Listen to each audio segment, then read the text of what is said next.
আপনারা এখন দেখছেন সনাতন মিডিয়া। প্রথমেই চরণ বন্দনা করছি পরম আরাধ্য পতিত পাবন শ্রী গুরু পাদ পদ্ম, শ্রী গুরু মহারাজ শ্রীদাম বৃন্দাবন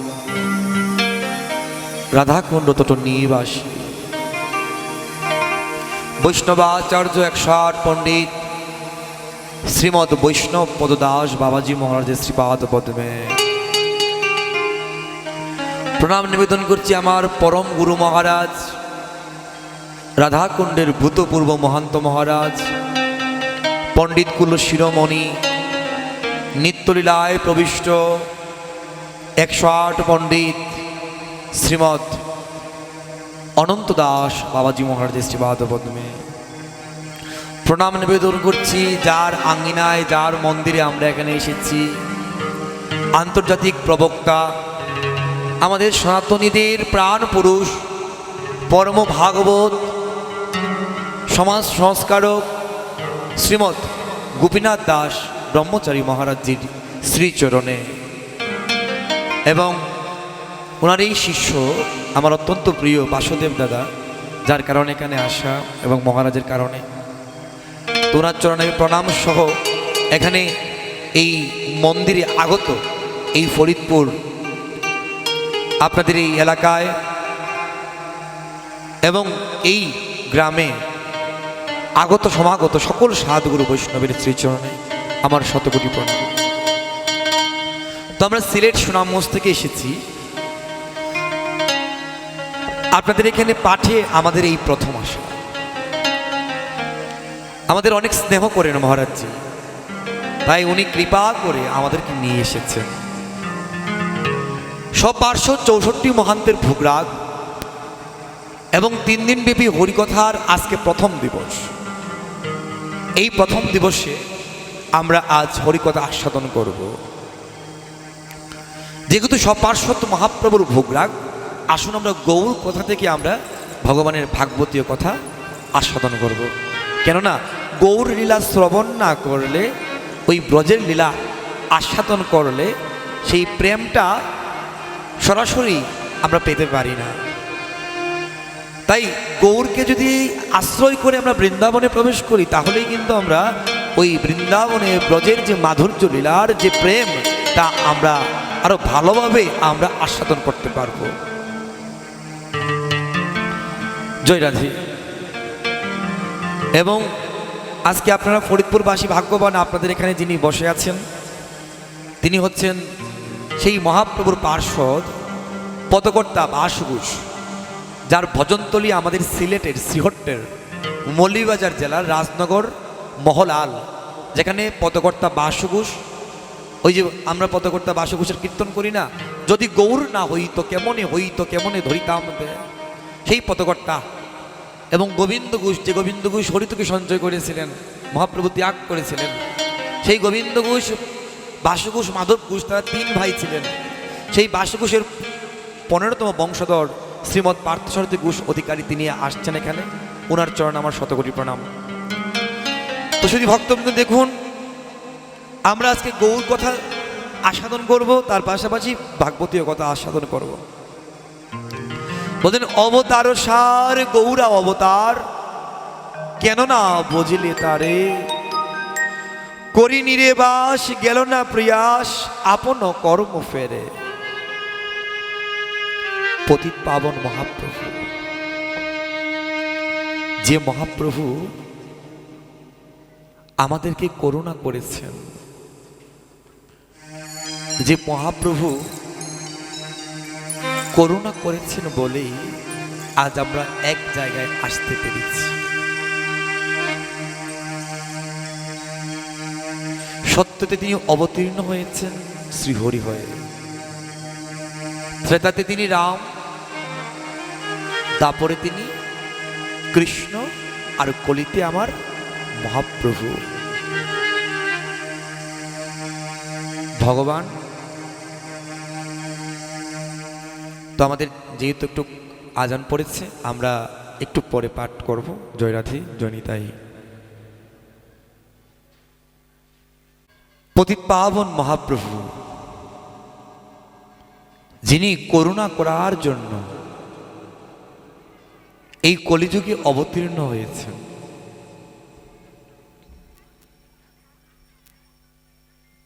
আমরা জানি মহাপ্রভু ফাল্গুনী পূর্ণিমা তিথিতে, যে দিনটা হচ্ছে দোল পূর্ণিমা, এই দোল পূর্ণিমা তিথি আমাদের সকলের পালন করা উচিত, উপবাস করা উচিত।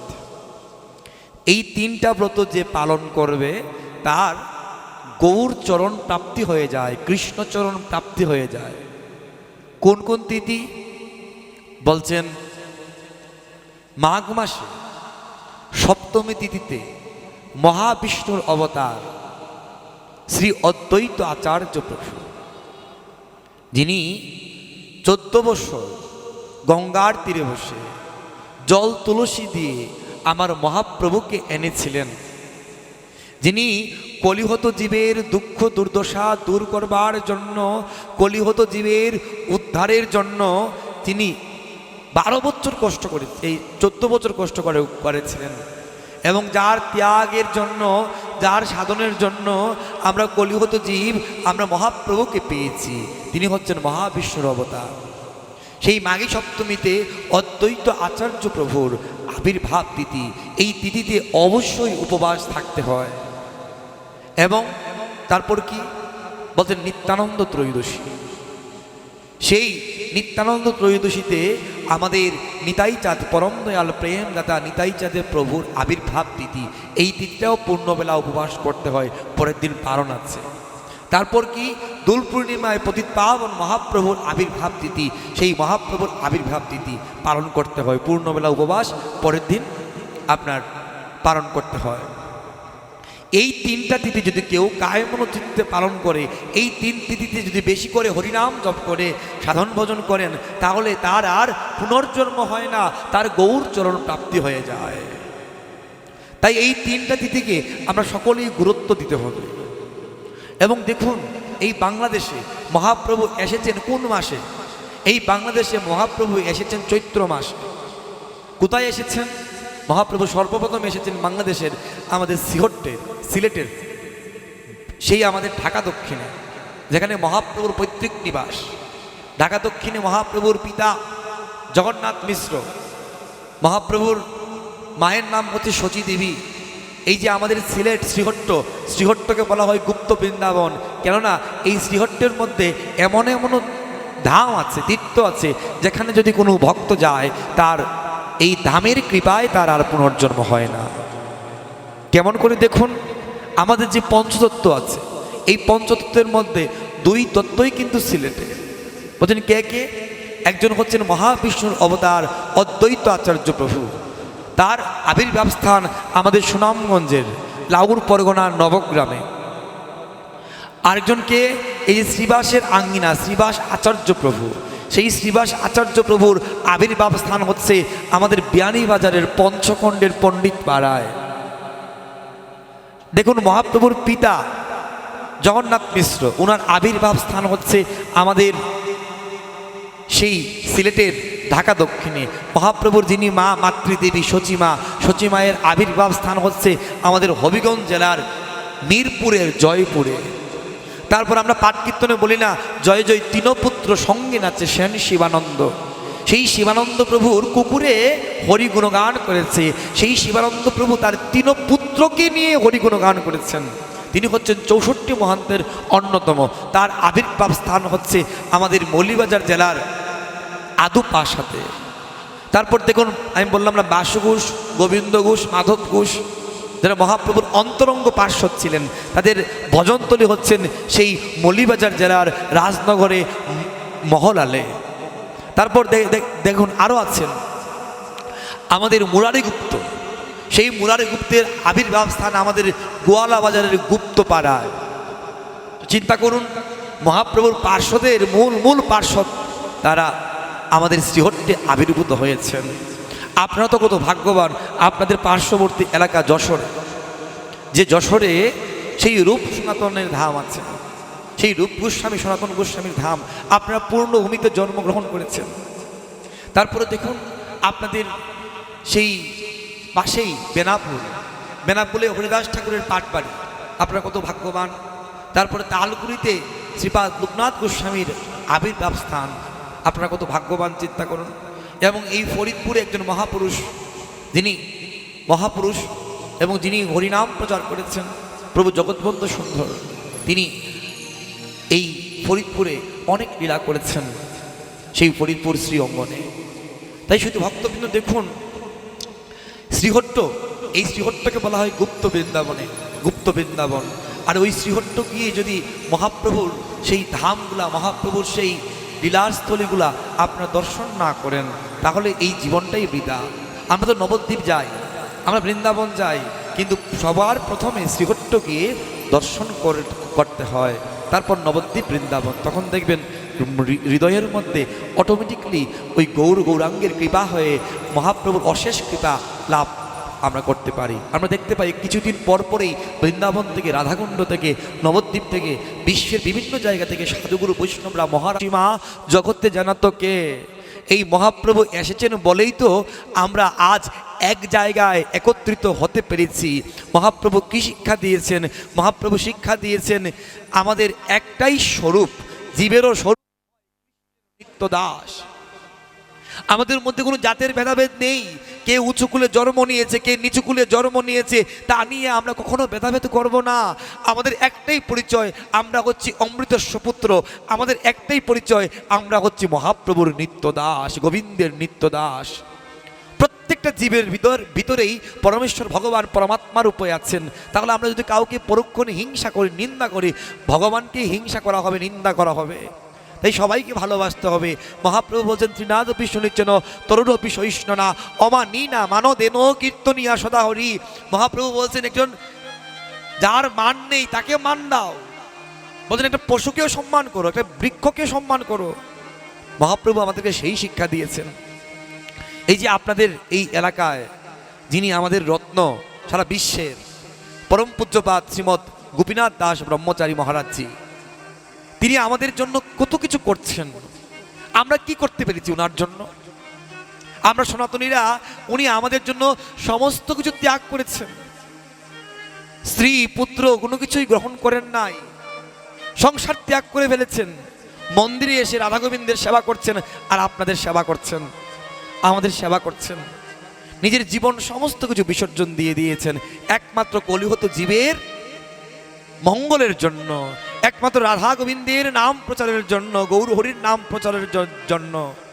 সব সময় তিনি কথা বলেন কার জন্য? সনাতনীদের জন্য। তাই আপনারা বড় ভাগ্যবান, উনার সঙ্গে আপনারা পেয়েছেন। উনি যেখানে থাকেন সেখানে আপনাদের জন্মস্থান। বলছেন গঙ্গার পরশ হয় পশ্চাতে পাবন, দর্শনে পবিত্র করো এই তো তোমার গুণ। গঙ্গাও অপেক্ষা করে থাকেন ওই বৈষ্ণবের চরণধুলা নেওয়ার জন্য। তাই আমরা তো বিভিন্ন জায়গায় পাঠে যাই, আমরা দেখতে পাই হাজার হাজার ভক্ত উনার দর্শনের জন্য অপেক্ষা করে বসে থাকেন। বিভিন্ন জায়গা থেকে ভক্তরা উনাকে দর্শন করার জন্য অপেক্ষা করে বসে থাকেন। তাই আমরা মহাপ্রভুর কাছে প্রার্থনা করি, গোবিন্দের কাছে প্রার্থনা করি, উনি যেন সারা বিশ্বে এই হরিনাম হরিকথা প্রচার করতে পারেন এবং সর্বত্র যেন তিনি আমাদের মধ্যে থাকেন। আপনারা এই ফরিদপুরবাসী, আপনারা সকলে মিলে ওনার জন্য প্রাণ ভরে প্রার্থনা করুন।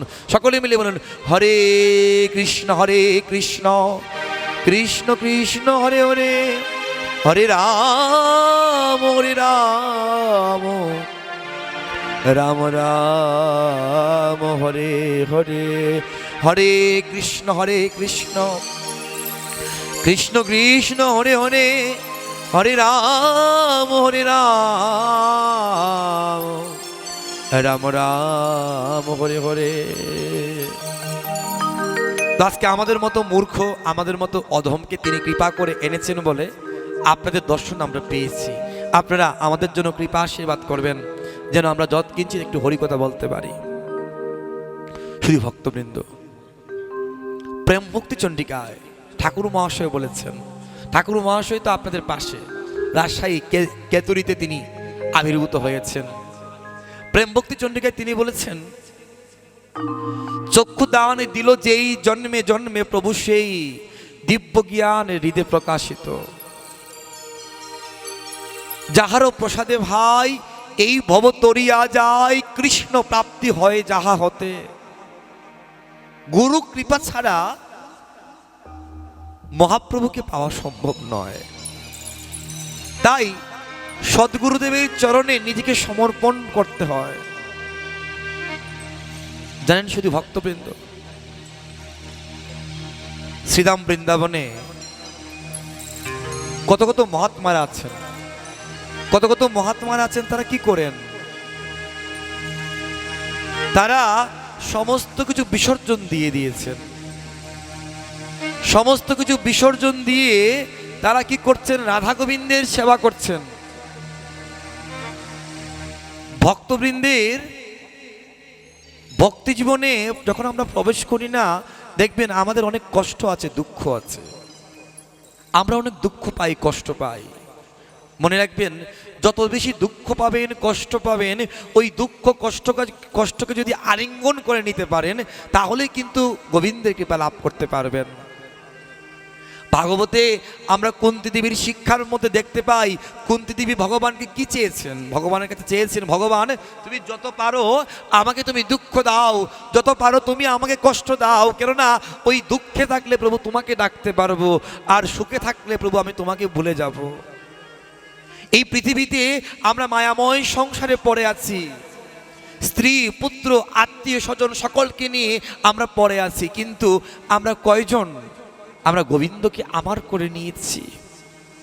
মনে রাখতে হবে, ওই শেষের দিনে একমাত্র শ্রী গুরুদেব ছাড়া, একমাত্র গোবিন্দ ছাড়া আমাদের সঙ্গের সাথী আর কেউ হবে না।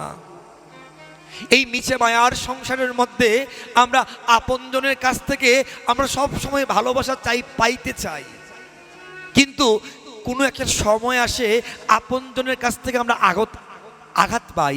তখন যখন আঘাত পাই না, তখন আমাদের আর এই পৃথিবীতে বাঁচতে ইচ্ছা হয় না। আমরা চাই আমরা যেন মৃত্যুবরণ করি, মরতে চাই। কিন্তু আমরা ভুলে গেছি, আমরা যখন মাতৃজঠরে ছিলাম তখন একমাত্র ওই গোবিন্দকে আমরা প্রতিজ্ঞা করে, গোবিন্দের কাছে প্রতিজ্ঞা করে আমরা এসেছিলাম, হে গোবিন্দ, এই পৃথিবীতে গিয়ে আমি তোমার নাম গুণকীর্তন করব, তোমার শরণ আমি নেব। আর পৃথিবীতে এসে আমরা গোবিন্দকে ভুলে যাই। যেদিন এই দেহ থেকে প্রাণ পাখি উড়ে যাবে, সেদিন জানেন এই পরনের কাপড়টাও আমাদের সঙ্গে আমরা নিয়ে যেতে পারবো না। সেদিন একমাত্র নাম যাবে, একমাত্র কি যাবে? এই নাম যাবে আর এই প্রাণ যাবে। শুধু ভক্তবৃন্দ জানেন, আমার ভগবান ভক্তদেরকে কৃপা করার জন্য তিনি অপেক্ষা করে বসে আছেন। ভক্তদেরকে করুণা করার জন্য তিনি অপেক্ষা করে বসে আছেন। একবার যদি কোনো ভক্ত দুই বাহু তুলে হা গৌর বলে কাঁদতে পারেন, হা নিতাই বলে কাঁদতে পারেন, হা সীতানাথ বলে কাঁদতে পারেন, তার কাছে আমার গৌর হরি যাওয়ার জন্য পাগল হয়ে যায়, বেকুল হয়ে যায়। কেননা ভগবানের কাছে ওই ভক্ত ছাড়া আর যে কেউ আপন হতে পারে না। ভগবান যে তার ভক্তের চরণদুলা নেওয়ার জন্য বেকুল। জানেন শুধু ভক্তবৃন্দ, এই জগতে গুরু কৃপার মহিমা কেমন প্রাতঃস্মরণীয়। নিত্যলীলায় প্রবিষ্ট জগদীশ দাস বাবাজি মহারাজ শ্রীধাম বৃন্দাবনে, বাবাজি মহারাজের কাছে একটি মেয়ে এসে বলছে, বাবা আমি সমস্ত কিছু পরিত্যাগ করে বাবা আমি এসেছি আপনার চরণে।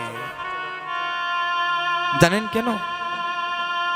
আমি রাজকন্যা, কিন্তু আমি বুঝতে পেরেছি এই জীবনে টাকা পয়সা ঘর বাড়ি যা কিছু আছে সঙ্গের সাথে কোনো কিছু হবে না একমাত্র গোবিন্দ ছাড়া।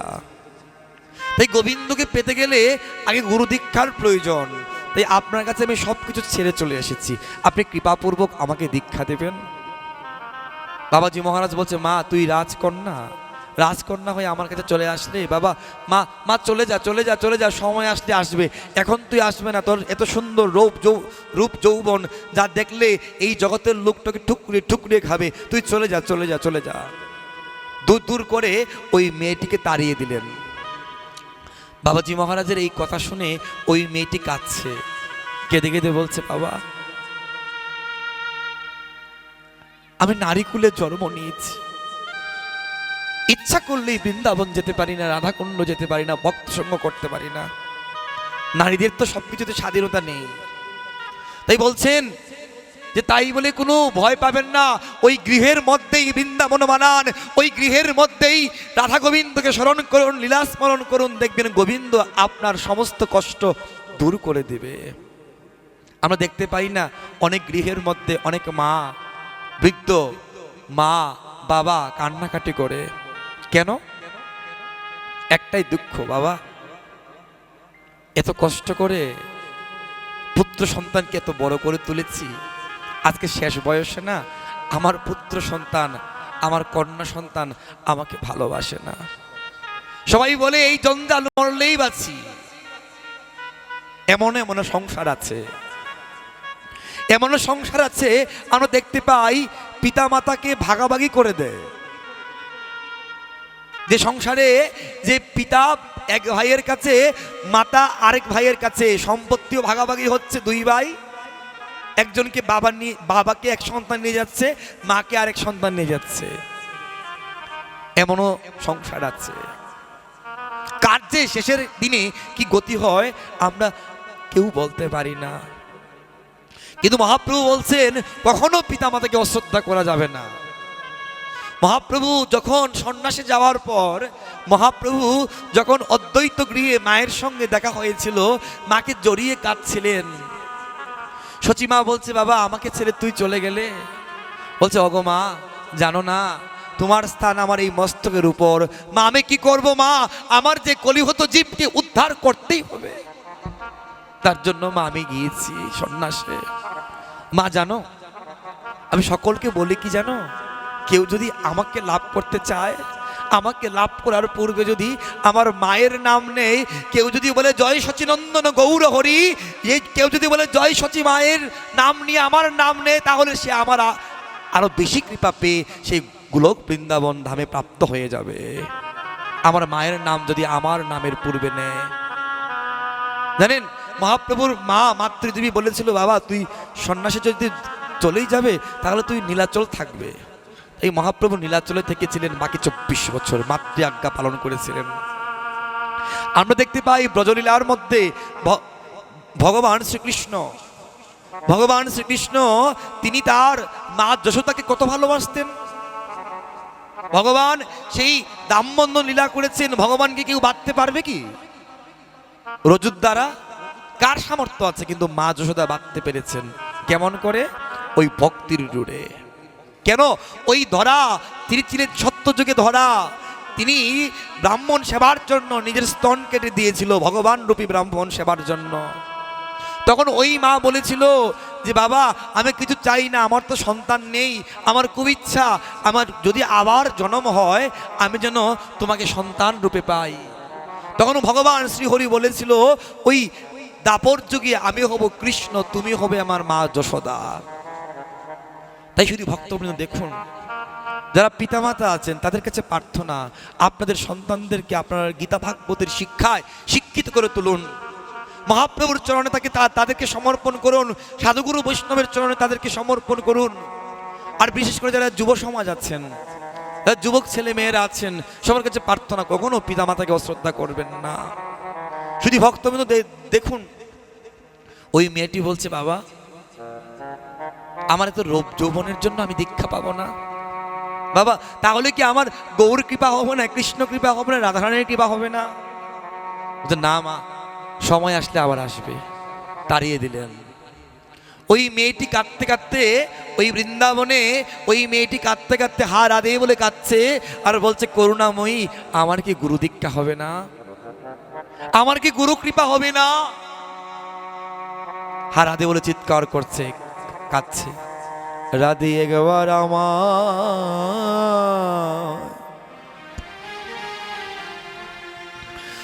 তুমি দেখা দাও হে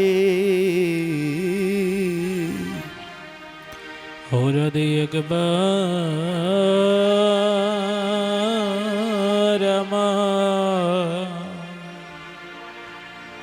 আমায় দেখা দাও হে। আমি বহু জনমী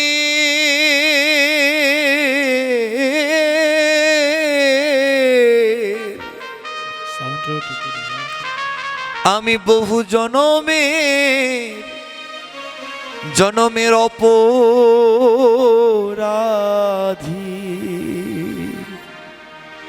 রাধে একবার আমায় তুমি দেখা দাও হে। ওই আমি বহু জনমে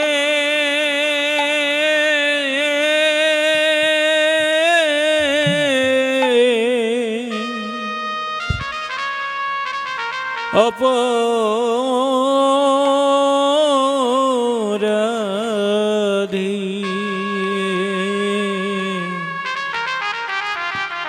ওরা দে একবার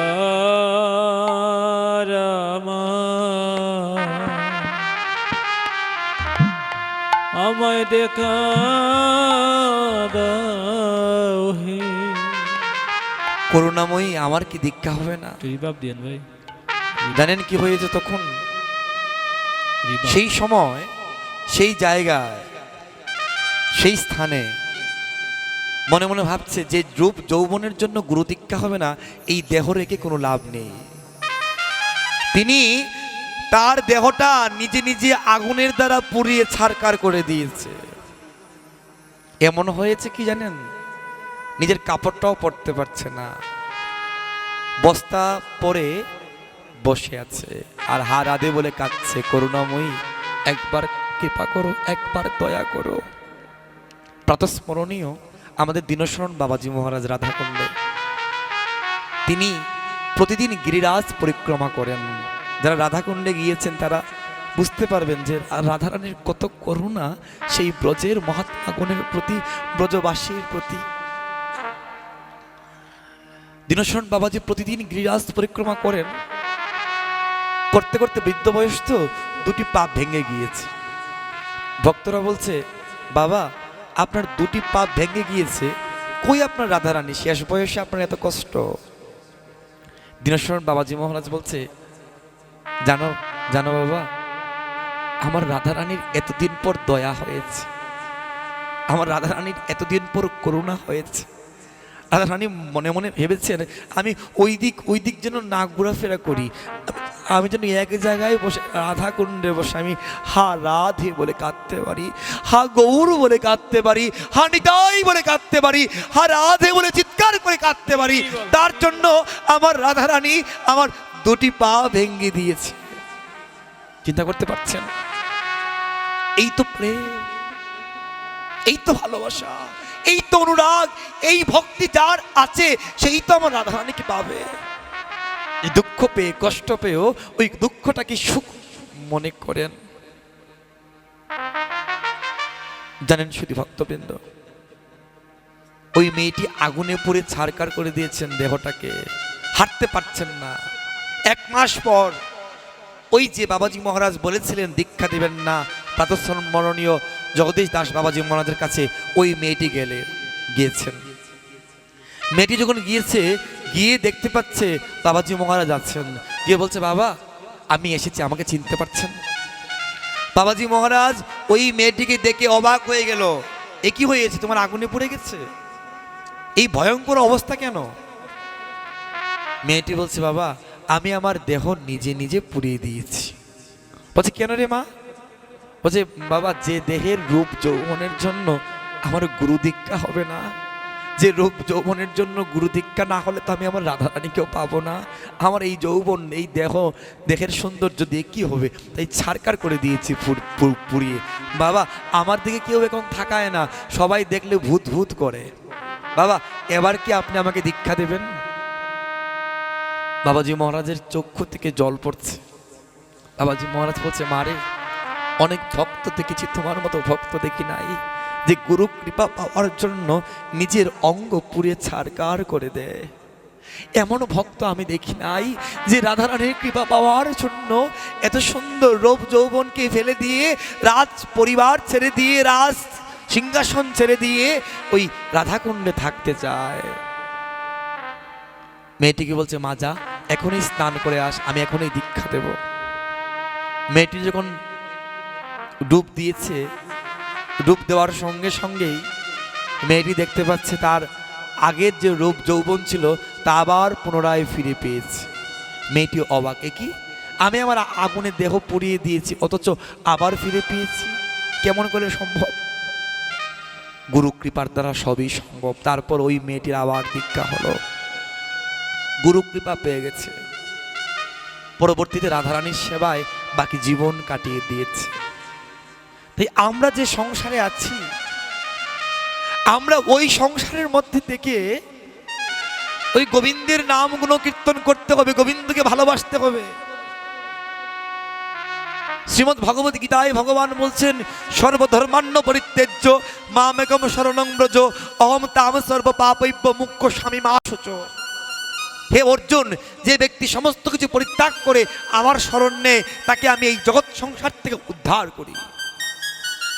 ভগবানের প্রতি অনন্য ভক্তি, ভগবানের প্রতি অচলা ভক্তি, ভগবানের প্রতি নিজেকে সমর্পণ করতে হবে, না হলে তাকে আমরা সহজে লাভ করতে পারবো না। মনে রাখবেন, এই জীবনটা ক্ষণিকের, কার আগে কে চলে যাব আমরা তো কেউ জানি না।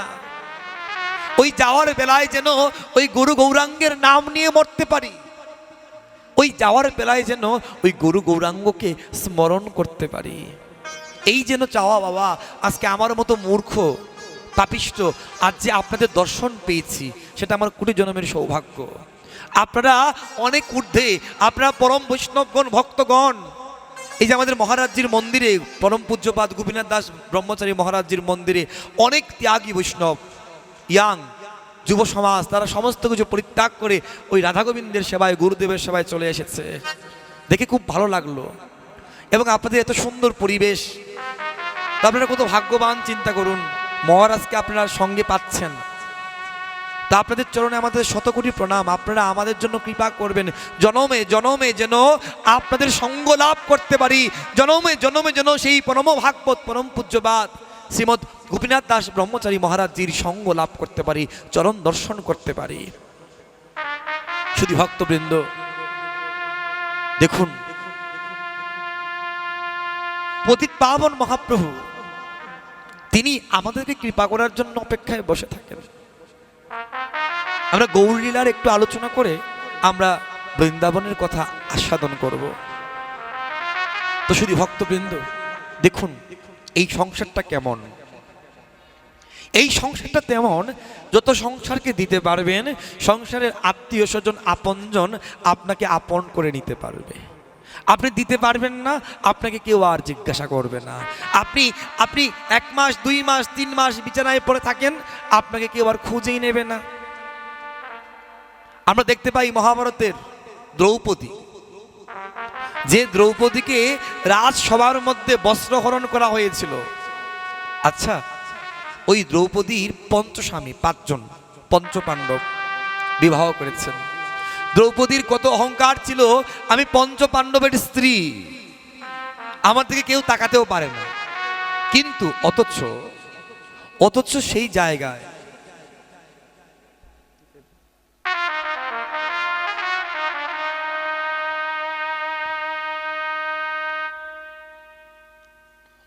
সেই জায়গায় আমরা দেখতে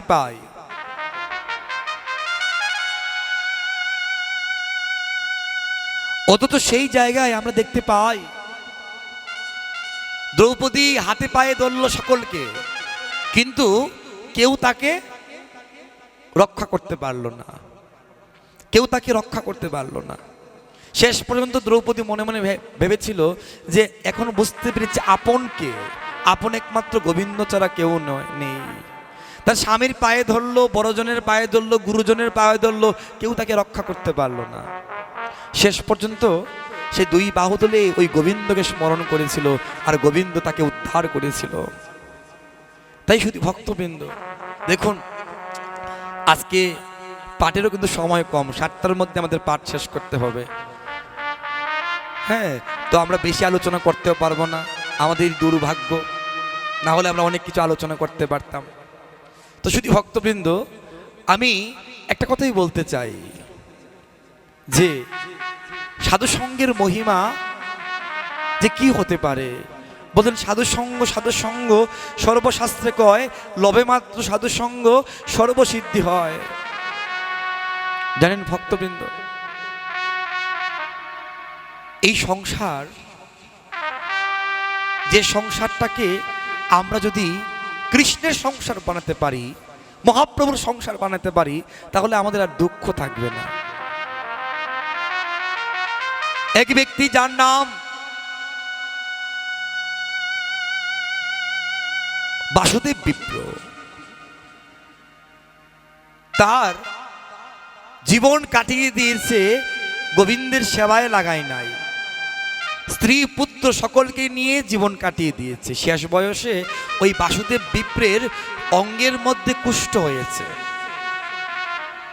এবার যখন কুষ্ঠ হলো, তার স্ত্রী পুত্র তাকে ঘর থেকে বের করে দিল, তালপাতার ঘরের মধ্যে তাকে রেখে দিল। স্ত্রী পুত্রকে জিজ্ঞাসা করছে, আমাকে কেন ঘর থেকে বের করে দিচ্ছ?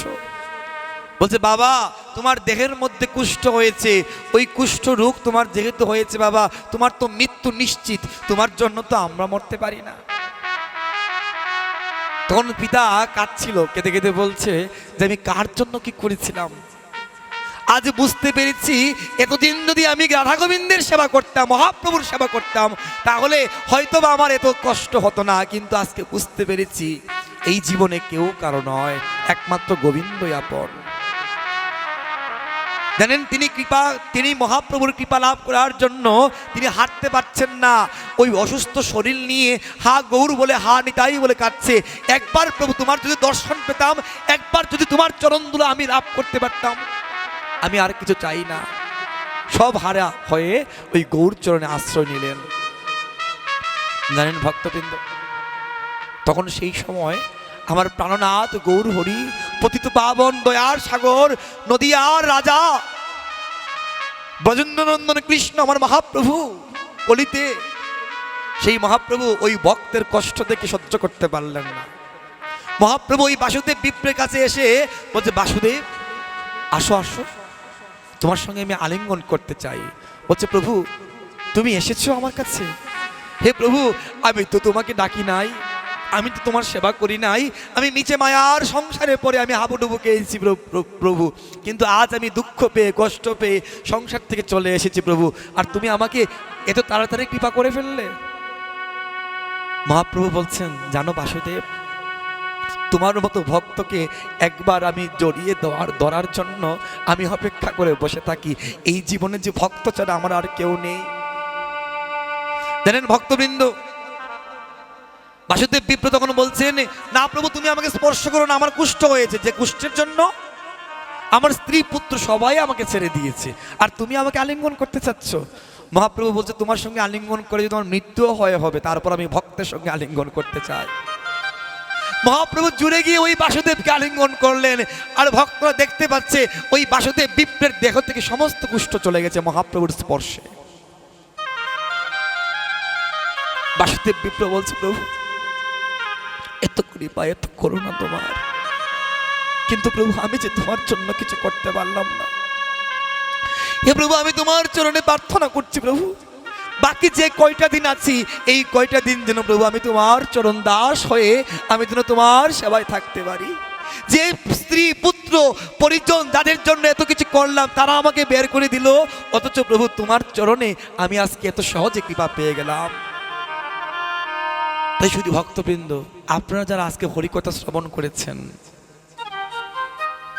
আপনাদের সকলের জন্য ওই গৌর হরির কাছে, গোবিন্দের কাছে প্রার্থনা করি, যেদিন এই দেহ থেকে আপনাদের প্রাণ পাখি উড়ে যাবে, সেদিন যেন ওই গোবিন্দ নাম নিয়ে আপনাদের এই প্রাণ যায়। নামাচার্য হরিদাস ঠাকুর আমার মহাপ্রভুর কাছে বলেছিল, প্রভু এই সমাজে কেউ আমাকে চিনতো না, আমাকে কেউ ভালোবাসতো না প্রভু। আমি নিচু কুলে জন্ম নিয়েছি বলে সবাই আমাকে দূর দূর করে তাড়িয়ে দিত, অথচ প্রভু তুমি আমাকে এত উপরে তুলেছো। প্রভু আমি তোমার কাছে কি চাই জানো? মহাপ্রভু বলছে কি চাও? বলছে প্রভু আমি তোমার কাছে চাই জানো কি? প্রভু আমি যেন তোমার আগে মরতে পারি, আর প্রভু আমি যেন ওই যাওয়ার কালে আমি যেন তো মুখে জয় শ্রীকৃষ্ণ চৈতন্য নাম নিতে পারি। আমাকে তুমি এই কৃপা করো, ওই করুণামূলে যেন আমি হরে কৃষ্ণ নাম শ্রবণ করতে পারি। আমাকে তুমি এই করুণা করো প্রভু, আমি যেন ওই দুই নয়নে তোমাকে দর্শন করে এই প্রাণ ত্যাগ করতে পারি। সেই নামাচার্য হরিদাস তাকে মহাপ্রভু জড়িয়ে ধরে কেঁদেছিল। সেই নামাচার্য হরিদাস মহাপ্রভু যার শেষকৃত্য করেছিল, মহাপ্রভু যার বৈষ্ণব সেবা করেছিল। তাই আপনারা তো পরম বৈষ্ণব, আপনারা তো পরম ভক্ত। আমরা এসেছিলাম সুনামগঞ্জ থেকে একটু সময় নিয়ে হরিকথা বলার জন্য, কিন্তু নেই সময় আমাদের। কারণ আজকে একটা পবিত্র রাত অন্য ধর্মের, তো আমরা সকল ধর্মকে আমরা সম্মান করি, শ্রদ্ধা করি, তার জন্য আমরা বেশি বিলম্ব করব না। আমরা এখানেই বিশ্রাম নিচ্ছি। জানি না আর কবে দেখা হবে আপনাদের সঙ্গে, আর কবে আপনাদের দর্শন পাবো। এই আমার মতো পাপিষ্টের জন্য, আমার মতো অপরাধীর জন্য আপনারা কৃপা করবেন, জনমে জনমে যেন আপনাদের শ্রীচরণদুলা এই মস্তকে ধারণ করতে পারি। আর কৃপা করবেন যেন ওই গোবিন্দের নাম নিয়ে এই প্রাণ ত্যাগ করতে পারি। আর আপনাদের সবার জন্য ওই গৌর হরির কাছে, নিতাই চাঁদের কাছে, মহাপ্রভুর কাছে প্রার্থনা করি, রাধা মাধবের কাছে প্রার্থনা করি, আপনারা যেন ওই গোবিন্দ বলে সেদিন বিদায় নিতে পারেন। আমায় দাও দাও ভক্তের, ও ভক্তের চরণ ধুলি, ওই আমায় দাদা হানিতাই গৌর হরি বল, হরি বল। ভক্তি অভক্তের চরণ ধুলি, এসো ভক্তে ভক্তি এগেবা আলিঙ্গন করি, আমায় দাও দাও ভক্তে, ভক্তের চরণ ধুলি। ওই ভক্তে ভক্তে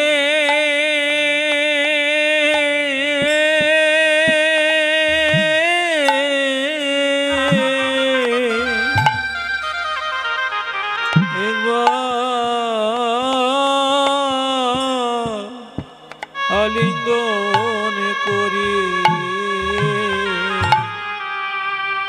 আমায় দাদা বকেতে চরণ দুলি। সেদিন কি হইবে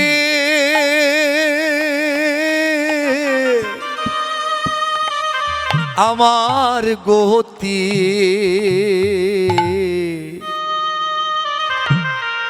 সেদিন এসে একবার তুমি দিও দেখা। নিতাই গৌর হরি বল, হরি বল। হইবে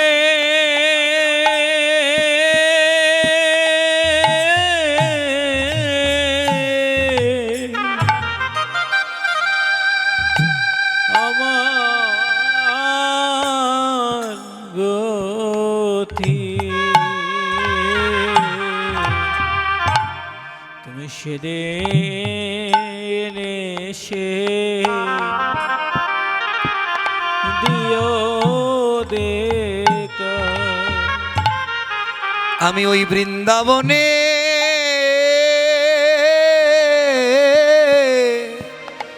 কবে যাব, ওই ব্রজের দুলায় আমি গড়াগড়ি দিব। ওই বৃন্দাবনে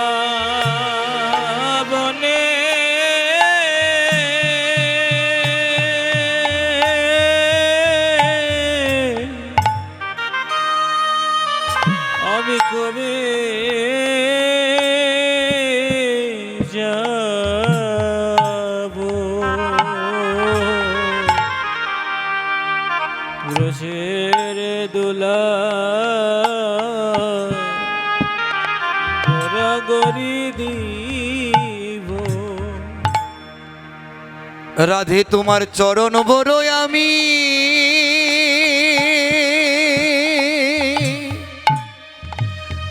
আমি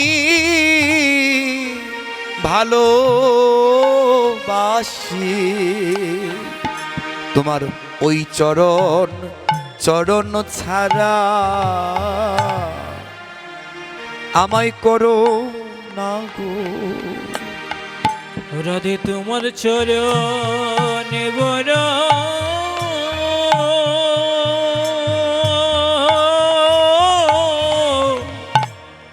আমি ভালোবাসি।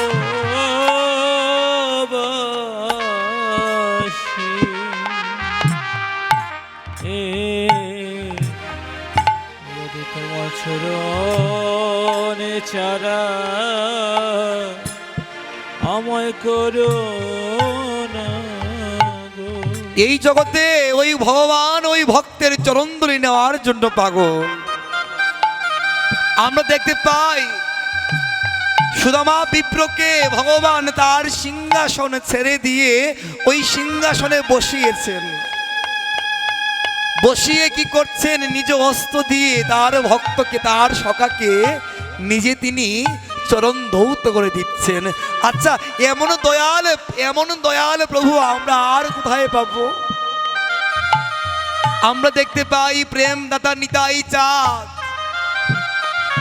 তিনি অক্রুধ পরমানন্দ নিত্যানন্দ রায় অভিমান শূন্য নিতাই নগরে বেড়ায়। তিনি ব্রজের বলরাম নিতাই চাঁদ, জগাই মাদাই মাথা ফাটিয়ে দিয়েছে মাটির ভাণ্ড দিয়ে। আর নিতাই চাঁদ বলছেন, মেরেছিস কলসির কেনা, তাই বলে কি প্রেম দেব না? যত পারিস মার আমাকে, তারপর বদনে একবার কৃষ্ণ নাম বড়। তাই শুধু ভক্তবৃন্দ, এই জগতে যার গৌর কৃপা হয়ে গেছে, কৃষ্ণ কৃপা হয়ে গেছে, যার গুরু কৃপা হয়ে গেছে, তার কেমন হয় জানেন? তার সেই শ্রী রামচন্দ্রের প্রিয় ভক্ত যে জটায়ু, তার দুটি পাকা কেটে দেওয়া হয়েছে, উপর থেকে পড়ছে। জটায়ু চিন্তা করছে, এখন তো আমার মৃত্যু হবে, আমি তো সীতাকে উদ্ধারও করতেও পারি নাই, কিন্তু এখন যদি আমি শেষের বারের মতো একবার প্রাণ ত্যাগের আগে আমার ভগবান শ্রী রামচন্দ্রকে দর্শন করতে পারি। আর এদিকে ভগবান শ্রী রামচন্দ্র তিনি কি করছেন? তিনি দুই হাত দিয়ে বসে দাঁড়িয়ে আছেন, কখন ওই জটায়ু পড়বে আর তাকে জড়িয়ে ধরবে। কুলের মধ্যে জটায়ুকে দেখে মহাপ্রভু কাঁদছে, এই রামচন্দ্র ভগবান কাঁদছে। তখন রামচন্দ্র ভগবান যখন কাঁদছে, জটায়ু জিজ্ঞাসা করছে, প্রভু তুমি কাঁদছো কেন? জটায়ু, আজকে যে তোমার মৃত্যু হবে, আমি যে তোমার মৃত্যু সহ্য করতে পারছি না, আমি যে খুব কষ্ট পাচ্ছি, এই জগতে যে ওই ভক্ত ছাড়া যে আমার আর কেউ নেই। জটায়ু বলছে, প্রভু তুমি কেঁদো না, জানো প্রভু, তোমার পিতা দশরথ তোমাকে জন্ম দিয়েছে, প্রভু মৃত্যুকালে তোমাকে দেখতে পারে নাই, অথচ প্রভু আমি পাপী প্রভু, আমার সাধন ভোজন কিছু নেই, কিন্তু আজ যাবার বেলা আমার দুটি পাকা কেটে দেওয়া হয়েছে, কিন্তু প্রভু আমি তোমাকে শেষবারের মতো দর্শন করে মরতে পারছি প্রভু, আর কি আছে যাওয়ার? যেন জনমে জনমে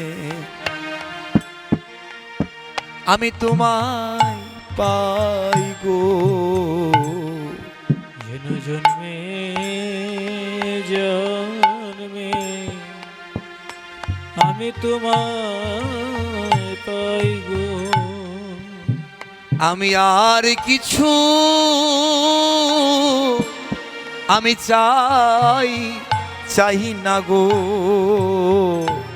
আমি জনমে জনমে যেন তোমায় পাই গো। ওই আমি আর কিছু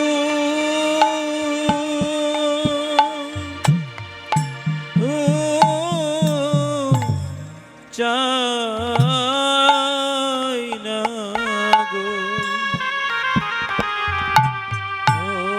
ওই আমি জন্মে জন্মে তোমায় পাই। এ বলতেন ঈশ্বর পরম কৃষ্ণ সচিদানন্দ বিগ্রহ অনাদির আদি গোবিন্দ সর্বকারণের কারণম। এখনো পর্যন্ত আমরা তাকে যদি ঈশ্বর বলে না মানি, এই জীবনটাই আমাদের বৃথা হয়ে যাবে। এই যে শ্রীমদ ভাগবতম, ভাগবতম হচ্ছে ভগবানের অভিন্ন তনু। উদ্ধব জিজ্ঞাসা করেছিলেন ভগবানকে, ভগবান তুমি তো চলে যাবে, তোমাকে আমরা কোথায় পাবো, কোথায় গেলে পাবো বলো। ভগবান বলছেন উদ্ধব আমি চলে যাচ্ছি, কিন্তু ওই ভাগবতের মধ্যে আমি অবস্থান করব। তুমি যদি ওই ভাগবত যদি কেউ প্রতিদিন পাঠ করে, ওই ভাগবতের যদি প্রতিদিন পূজা করে, স্বয়ং আমার পূজা হয়ে যাবে। তাই পরীক্ষিত মহারাজ তিনি শিল সুখদেব গোস্বামীর কাছ থেকে সপ্ত দিবস ব্যাপী ভাগবত কথা শ্রবণ করে ওই গোলক বৃন্দাবন ধাম প্রাপ্ত হয়েছিলেন। ভাগবতের এতই শক্তি। এ বলছেন নিগম কল্প তরু গলিতম ফলম শুক মুকাত অমৃত দ্রব্য সংযুতম পিবত ভাগবতম রসয়ম আলয়ম মুহু ওহু রসিকা ভাবুকা ভুবি ভাবুকা। তাই ভাগবত ভগবানকে আমরা যদি প্রতিদিন পূজা অর্চনা করি, ভাগবতের যদি প্রতিদিন আমরা সেবা করি, তাহলে স্বয়ং গোবিন্দের সেবা হয়ে যাবে।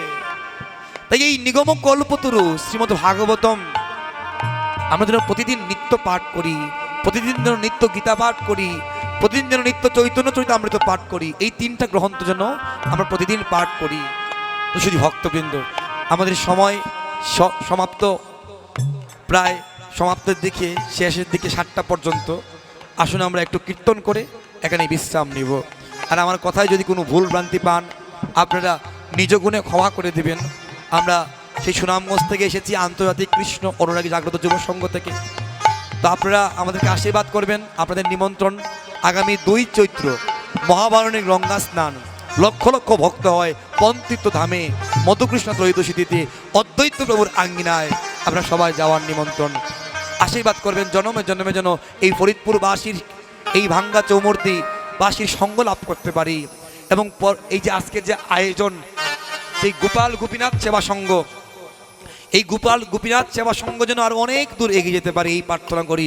আর এই যে জায়গা, এই জায়গার মধ্যে যেন নাট মন্দির খুব শীঘ্রই হয়, এবং আপনারা সকলেই মিলে ধ্বনি করুন যেন খুব তাড়াতাড়ি এই আমাদের পরম পূজ্যপাদ গোপীনাথ দাস ব্রহ্মচারী মহারাজজির এই মন্দিরে একটা বিশাল বড় একটা নাট মন্দিরে পরিণত হয়, এবং এখানে যেন লক্ষ লক্ষ ভক্তের আগমন হয়, সাধুগুরু বৈষ্ণবের আগমন হয় আপনাদের এই এলাকায়। তাই শুধু ভক্তবৃন্দ আমরা এখানেই বিশ্রাম নিচ্ছি। সবার মঙ্গলক। হরে কৃষ্ণ সকলে বলে 2 বাহু তোলেন, ভালোভাবে তুলুন। কৃষ্ণ কৃষ্ণ হরে হরে, হরে রাম রাম রাম হরে হরে, হরে কৃষ্ণ কৃষ্ণ কৃষ্ণ হরে হরে, হরে রাম রাম রাম হরে হরে, হরে কৃষ্ণ কৃষ্ণ কৃষ্ণ হরে হরে, হরে রাম রাম রাম হরে হরে। পরিশেষে পরম পূজ্যপাদ আন্তর্জাতিক প্রবক্তা পরম ভাগবত শ্রীমদ গোপীনাথ দাস ব্রহ্মচারী মহারাজজির শ্রীচরণে শতকোটি প্রণাম নিবেদন করে এখানেই বিশ্রাম নিচ্ছি। জয় জয় শ্রী রাধে। ওগো রাধা রানী, ওগো মহারানী, কৃপা করো না, কৃপা করে বৃন্দাবনে নিয়ে চলো না। ওগো রাধা রানী কি আমায় কৃপা করো না, কৃপা করে বৃন্দাবনে নিয়ে চলো না। ওগো রাধা রানী, ওগো মহারানী, কৃপা করো না, তুমি কৃপা করে বৃন্দাবনে নিয়ে চলো না। ওগো রাধা রানী, ওগো মহারানী, আমায় কৃপা করো না, আমায় দয়া করো না, কৃপা করে বৃন্দাবনে নিয়ে চলো না।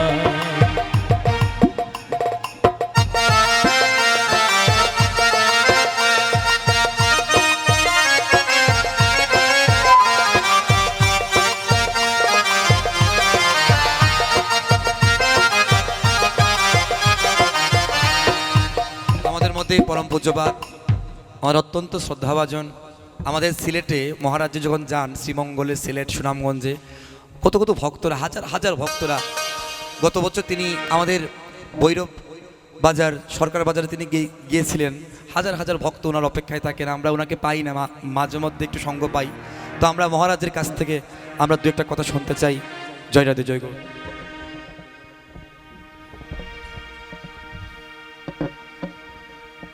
জয় নিতাই জয় শ্রী রাধেশ্যাম। আমি এখন বন্ধনা এবং কোনোটার মধ্যেই যাব না, শুধু দুটো কথা বলছি, একটু ভক্তের চরণে নিবেদন জানাচ্ছি। আজ আমার দক্ষিণ ভাগে যিনি বসে আজ ব্যাসাসন অলঙ্কৃত করেছেন, সত্যিকার বয়সটা বড় নয়, কে জ্যেষ্ঠ কে কনিষ্ঠ, যেজন কৃষ্ণ ভজে সেই শ্রেষ্ঠ। তা আজকে প্রান্ত হেমাদ্রি রায় প্রান্ত যিনি আপনাদের এত সময় হরিকথা আস্বাদন করালেন, আমি দুঃখিত।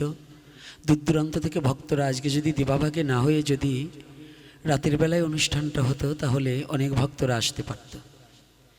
তবে আমাদের যুগধর্ম প্রবর্তনম ক্ষেত্র ক্ষেত্রজ্ঞ বিভাগ যোগ, যখন যেমন যে ক্ষেত্রটা সেই ক্ষেত্রটাকে মেনে নেওয়া আমাদের একান্ত দরকার।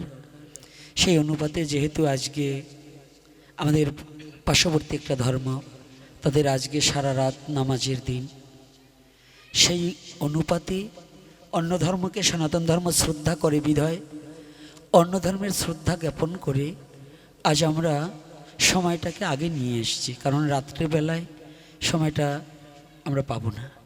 তবু আজকে যেখানে স্টেজ ভরে যাওয়ার কথা ছিল, কিন্তু তথাপিও দিবাভাগে কর্ম না সেরে তো সকলে আসতে পারেনি। তাই আপনারা কৃপা করে আরও দুদিন প্রবচন আছে, আগামী দিন আপনাদের মাঝে হরিকথা আস্বাদন করাবেন আমাদের গৌর গোবিন্দ দাস, আর বৃহস্পতিবারে আপনাদের মাঝে হরিকথা আস্বাদন করাবেন ভক্তি কিঙ্কর দামোদর মহারাজ। আর এই 3 দিনই আমার বাবা হেমাদ্রি রায় প্রান্ত থাকবেন, এই 3 দিনই থাকবেন। লাস্টের দিন দিবাভাগে যেদিন মিলন মেলা ভক্তরা আসবেন, সেদিন আপনাদের মাঝে আরও বেশি সময় দিয়ে 3 জনকে 3টা গ্রন্থের উপরে আলোচনা করাবো, অর্থাৎ শ্রীমদ্ ভগবত গীতা থেকে, ভাগবত থেকে এবং চৈতন্য চরিতামৃত থেকে 3 জনকে 3টা গ্রন্থের উপর যতটুকু সময় পাই, আর যারা মহারাজরা দূর থেকে আসবে 5-10 মিনিট করে তারা আলোচনা করবেন। আর এনাদেরকে বিশেষ করে 3টা লীলার উপরে একটু আমরা আস্বাদন করব। তা আমার বাবা থাকবেন এবং আপনারাও কৃপা করে আসবেন। আমি একটু ব্যস্ততার মাঝে সঙ্গটা দিতে পারিনি, কারণ আমি 12টার দিকে আসছি চাঁদপুর থেকে, হাজীগঞ্জে ছিলাম, সেখান থেকে এসে কোনোভাবে দুটো প্রসাদ পেয়ে আমি চলে গেছি আর একটা কাজে। কারণ জাতি ধর্ম রক্ষা করতে হলে অনেক সময় নিজের লজ হলেও সেখানে এগোতে হয়, তাই সেই সুবাদে গিয়েছি। আপনারা আগামী দিনও আসবেন। আগামী দিন 7:30 থেকে 8টার মধ্যে পাঠ আমরা শুরু করে দেব, 7:30 থেকে 8টার মধ্যে, যাতে সবাই দূর দূরান্ত থেকে এসে যাতে আবার ঘরে ফিরে যেতে পারে। আর আপনাদের জন্য যৎকিঞ্চিৎ প্রসাদের ব্যবস্থা আছে। সন্ধ্যা আরতির পরে একটু আপনারা যখন এসেছেনই, তাহলে আমরা ছোট করে বক্সটাকে আমরা ছেড়ে দিয়ে, কারণ আমরা জানেন যুগধর্ম প্রবর্তনম, যে কথাটা আমি বারে বারে বলছি, যখন যেমন তখন তেমন, এটাকেই মেনে নিতে হবে। আর সম্মুখে জাতীয় সংসদ নির্বাচন, এদিকেও আমাদের আলোকপাত করে এখন অনুষ্ঠানটা করে ফেলেছি।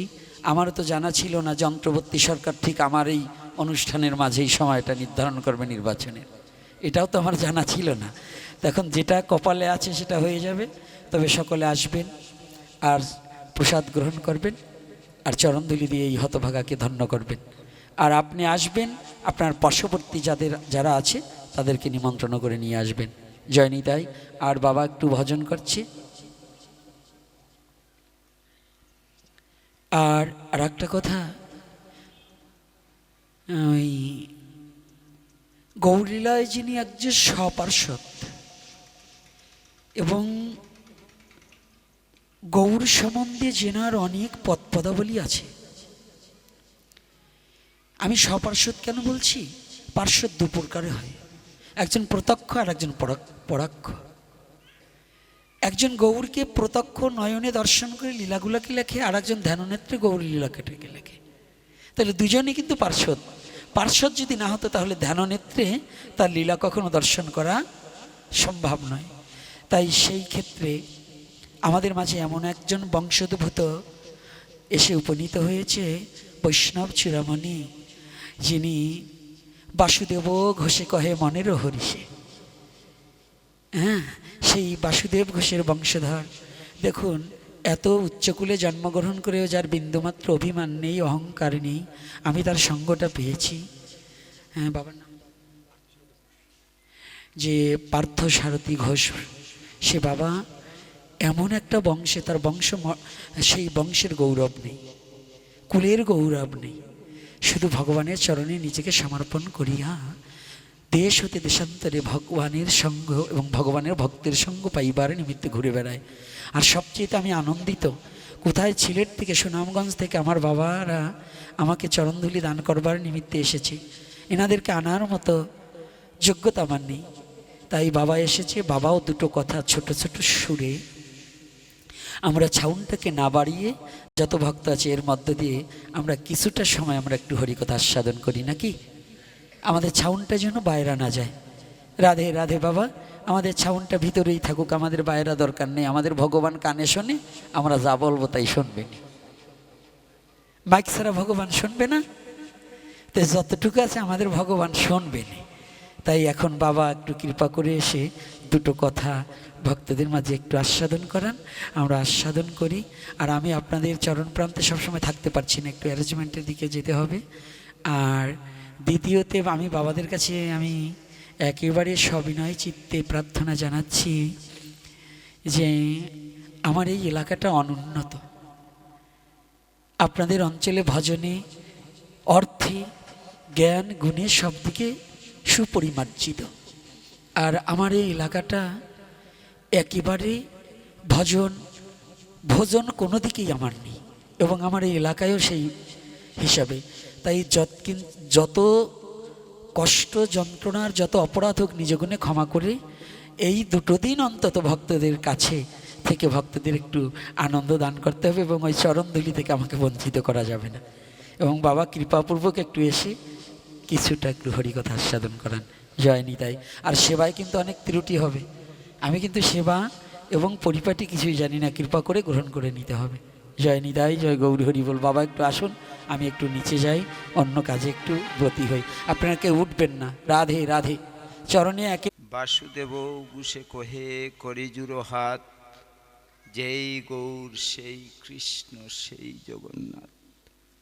যদি গৌর না হইত কেমনে হইত, কেমনে ধরিতাম ধে, রাধার মহিমা প্রেমর সসীমা জগতে জানা তোকে।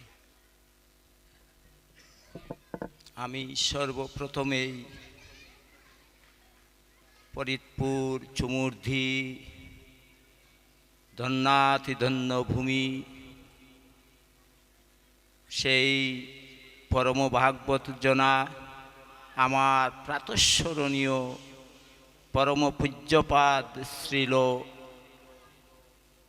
108 পণ্ডিত গোপীনাথ দাস ব্রহ্মচারীজির রাতুল আতুল চরণে ভুলণ্ঠিত দণ্ডবত প্রণতি জ্ঞাপন করি, যার কৃপাতে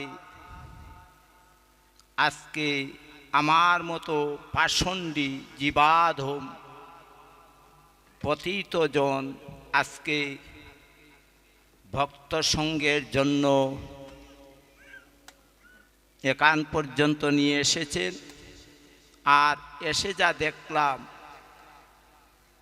যে আপনাদের মতো পরম ভাগবত পিপাসুজন, পরম শ্রদ্ধেয় মাতৃদেবী মণ্ডলী, পিতৃতুল্য পিতৃভ্য মণ্ডলী তথা সমস্ত চমুরদিবাসী, আমি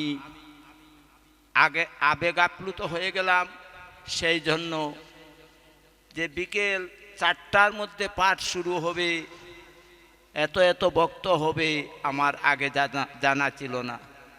সচরাচর আমরা যা দেখি সন্ধ্যা 7টার আগে পাঠ শুরু হলে তেমন ভক্ত সঙ্গ হয় না, ভক্ত সমাগম হয় না। রাত্রে 8টা থেকে 10টা 11টা অবধি সমস্ত পাঠেই ভক্ত পাওয়া যায়। কিন্তু আপনাদের এত কৃপা যে বিকেল 5টার মধ্যেই এত ভক্ত সমাগম হয়ে গেছে যে আমাদের মতো আজকে সুদূর সুনামগঞ্জ থেকে আসা বাংলাদেশ কৃষ্ণ অনুরাগী জাগ্রত যুবক সংগঠন, যে সংগঠনের হাতে গড়া প্রতিষ্ঠাতা, যিনি প্রথমে একাই ছিলেন, তারপর মহাপ্রভু অদ্বৈত প্রভু নিত্যানন্দ প্রভু নাম প্রচারের জন্য যিনি রাত্রিবেলা ঘুমন্ত অবস্থায় চিন্তা করলেন এই কলির জীবকে নাম প্রচার করতে হলে আমার পক্ষে একা সবগুলো কাজ করে ওঠা সম্ভব হবে না। যার চিন্তার থেকে পরের দিন প্রাতবেলা ঘুম থেকে উঠেই মাতৃদেবীকে, উনি পরম মাতৃভক্ত, দুটো শব্দে মাতৃভক্ত, একটা জাগতিক শব্দে মাতৃভক্ত, উনার পরমারাধ্য মাতৃদেবী এখনও উনার মাথায় দুটো হাত দিয়ে বসে আছেন। অধীর আগ্রহে রাত্রি বিনিদ্র রজনী যাপন করেন মাতৃদেবী, কারণ উনি তো মাসের মধ্যে 2 দিন হয়তো সুনামগঞ্জে অবস্থান করেন, নতুবা এই সপার্ষদ যারা উনার বাদ্যযন্ত্রে উনার সঙ্গে সঙ্গ দেন, মাসের মধ্যে 28 দিনই বাইরে যাপন করতে হয়। উনি পরম মাতৃভক্ত, দুদিক থেকেই মাতৃভক্ত। একদিক হলো জাগতিক অর্থে আমরা যারা মাতৃগর্ভ থেকে ভূমিষ্ঠ হয়েছি ওই মাতৃদেবীর পরম মাতৃভক্ত, আরেক দিক দিয়ে উনি মাতা তারার পরম ভক্ত, উনি মা কালী, উনি দুর্গা দেবী পরম ভক্ত, পরম সন্তান। উনার গৃহে মাতৃদেবীর আসন বিরাজমান। যদি কোনোদিন সুনামগঞ্জ যাওয়া পরে পশ্চিম নতুন পাড়া উনার মায়ের শ্রীপাঠ আছে, দর্শন করে আসবেন। তাই পরের দিন সকাল থেকেই ভোরবেলা থেকেই উনার মন চঞ্চল হয়ে গেল যে আমি মহাপ্রভুর নাম প্রচার করব। আমি অগণিত যুব সমাজ যারা